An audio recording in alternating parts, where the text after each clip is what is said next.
Guard soldiers are rescuing people. They've rescued more than 1,400 people so far, and they are deploying food and water and other supplies, many thousands of pounds.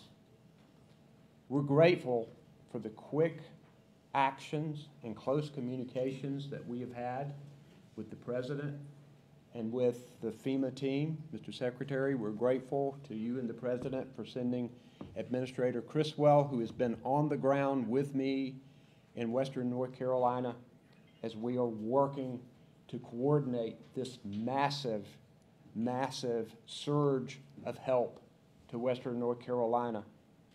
And Mr. President, we know that we have made a lot of asks of you, and we're grateful for your ear and for your actions.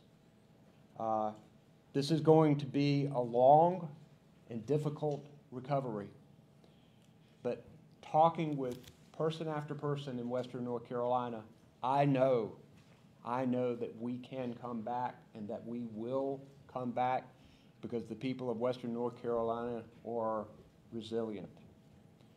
Working together, we can get through this. And I am proud to recognize my friend, the President of the United States of America, Joe Biden. Thank you, Gov. Good afternoon, everyone. I don't have to tell this group that Hurricane Helene has been a storm literally of historic proportions. The damage is still being assessed, and many people are still unaccounted for.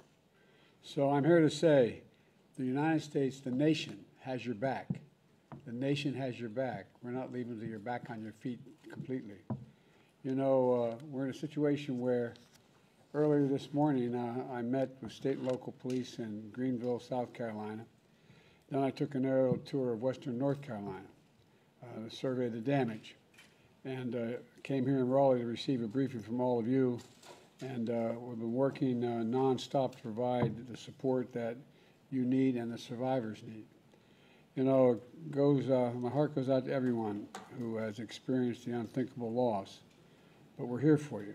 And I want to thank Republican Governor of South Carolina and the Democratic Governor of North Carolina and all the elected officials who focused on the task at hand. In a moment like this, we put politics aside. At least we should put it all aside, and we have here. There are no Democrats or Republicans, there are only Americans. And our job is to help as many people as we can, as quickly as we can, and as thoroughly as we can. You know, that's why even before the storm hit, I directed the entire federal government to use every possible resource to help communities across the nation, across the region, get ready. We deployed over 1,000 first responders throughout the Southeast. I immediately approved emergency declarations as soon as I received the request from your governors. Today, I approved the request of Governor Cooper for the federal government to cover 100% of all the costs for debris removal, emergency protective measures for 6 months, all the costs. Well,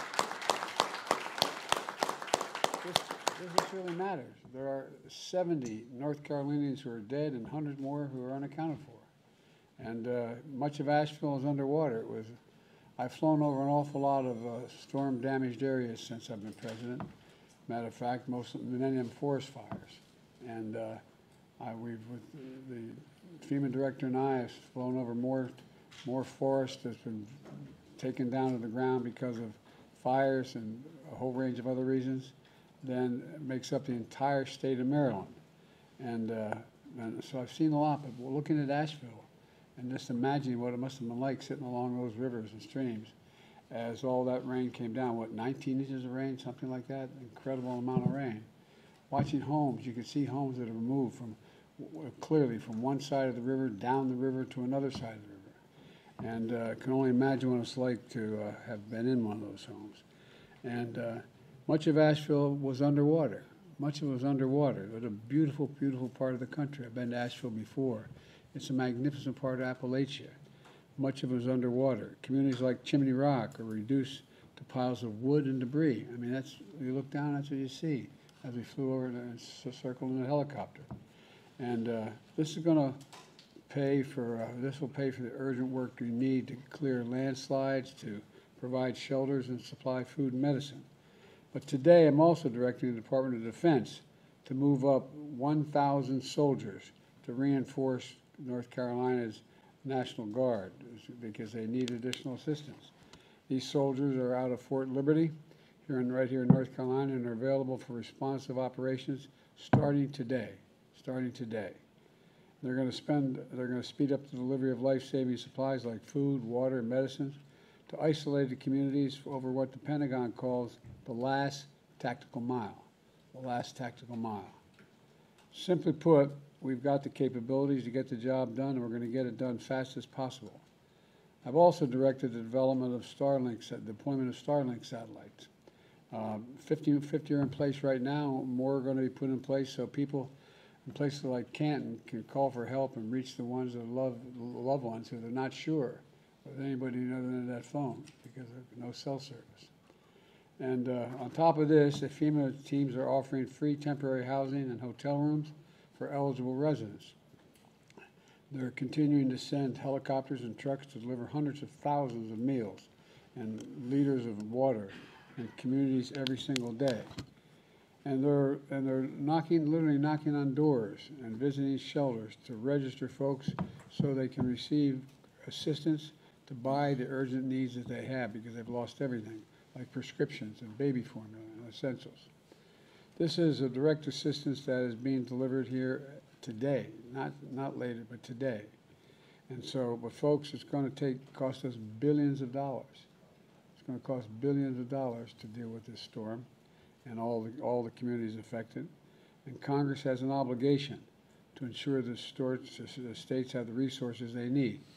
Let me close with this. Nobody can deny the impact of climate crisis anymore. At least I hope they don't. They must be brain dead if they do. Scientists report that with warming oceans powering more intense rains, storms like Helene are getting stronger and stronger. Not going to get less. They're going to get stronger. Today in North Carolina, I saw the impacts of that fury. Massive trees uprooted. Homes literally swept off their foundations, swept down rivers. You know, families are heartbroken. But there are also neighbors helping neighbors. That's the other thing. We were talking about coming over here in an automobile. It's amazing when people step up when people are in need because they're neighbors. I think we underestimate that. That's why one of the things I did with all I put in place in terms of everything from the Recovery Act on down is that we've actually invested more funding under my administration in the so-called red states than blue states because the need was greater. They're larger states, they're larger territories. Because this is about America. It's not about one state or another, Democrat or Republican, it's about America. And volunteers, first responders are standing side by side, people leaning on each other to pick up the pieces that are left over. And that's the best of America.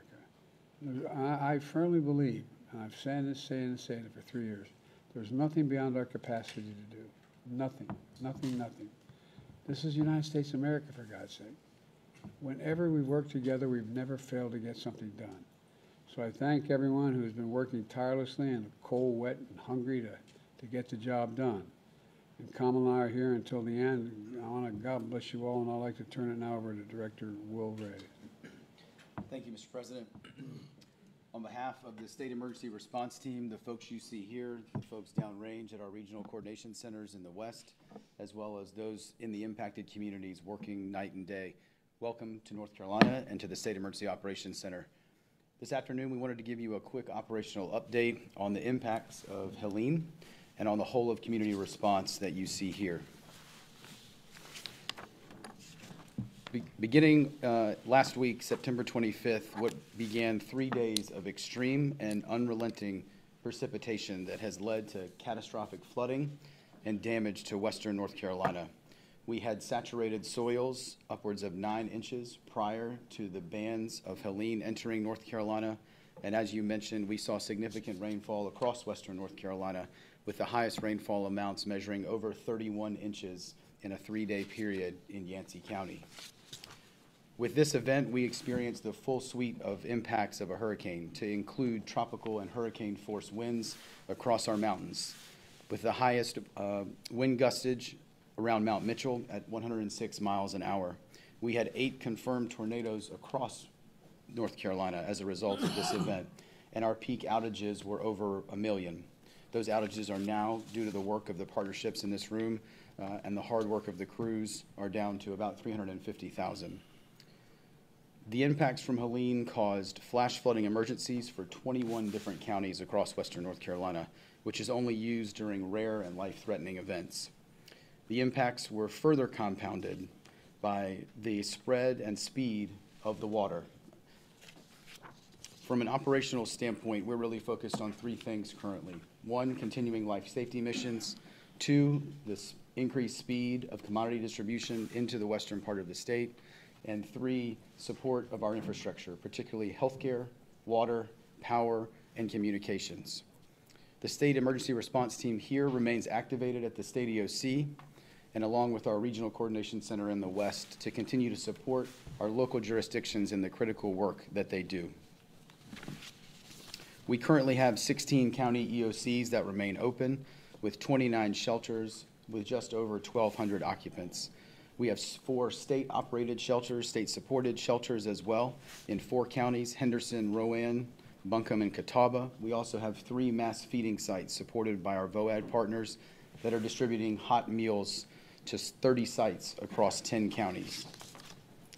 Our response footprint has grown significantly, and we're grateful for the support not just from the 22 states that have sent teams to support us, but also from our FEMA team and other members of the federal family. We currently have 24 search and rescue teams from the state of North Carolina in the area of impact, along with 13 that are continued to be deployed via our interstate mutual aid. And we have continued to increase the number of federal teams. It is now up to 18, and that accounts for over 1,600 personnel operating in the area of impact right now to support, again, our local jurisdictions that had such significant impact. Across all those teams, we've had over 5,000 search and rescue interactions. This could be rescues, evacuations, assists, shelter assessments. The teams continue to do really incredible work in some pretty austere conditions. We have 26 aircraft that are currently in the area of operations, and so far over the course of the event have lifted over 700,000 pounds of cargo into the impacted area. At the direction of the Secretary of Defense, with your approval yesterday, we began moving in and integrating the Title X aviation assets. We will also begin to integrate the additional DoD workforce today as we move in tomorrow, and General Hunt will cover more of that specifically. As you can see from the federal force laydown slide, not only do we have Title X assets here, we continue to have federal search and rescue, U.S. Army Corps, EPA, a very large contingent of our health and human services partners that are supporting both hospitals with 2 disaster medical assistance teams, as well as supporting the state in healthcare infrastructure assessment and other health and medical needs, such as federal ambulances. As you see, sir, this really takes whole of community. It's local, state, federal, tribal, at all levels, nonprofits, volunteer agencies, and the private sector to actually accomplish this mission. Finally, we've already begun to implement some of our recovery programs. We currently have over 33,000 individuals that have already registered for individual assistance, and we are working to turn on additional programs to quickly support these impacted communities so we get them off on the right foot to rebuild quickly. At this time, sir, I believe we'll transition to a deeper dive brief from our colleagues. We'll pause briefly at this time.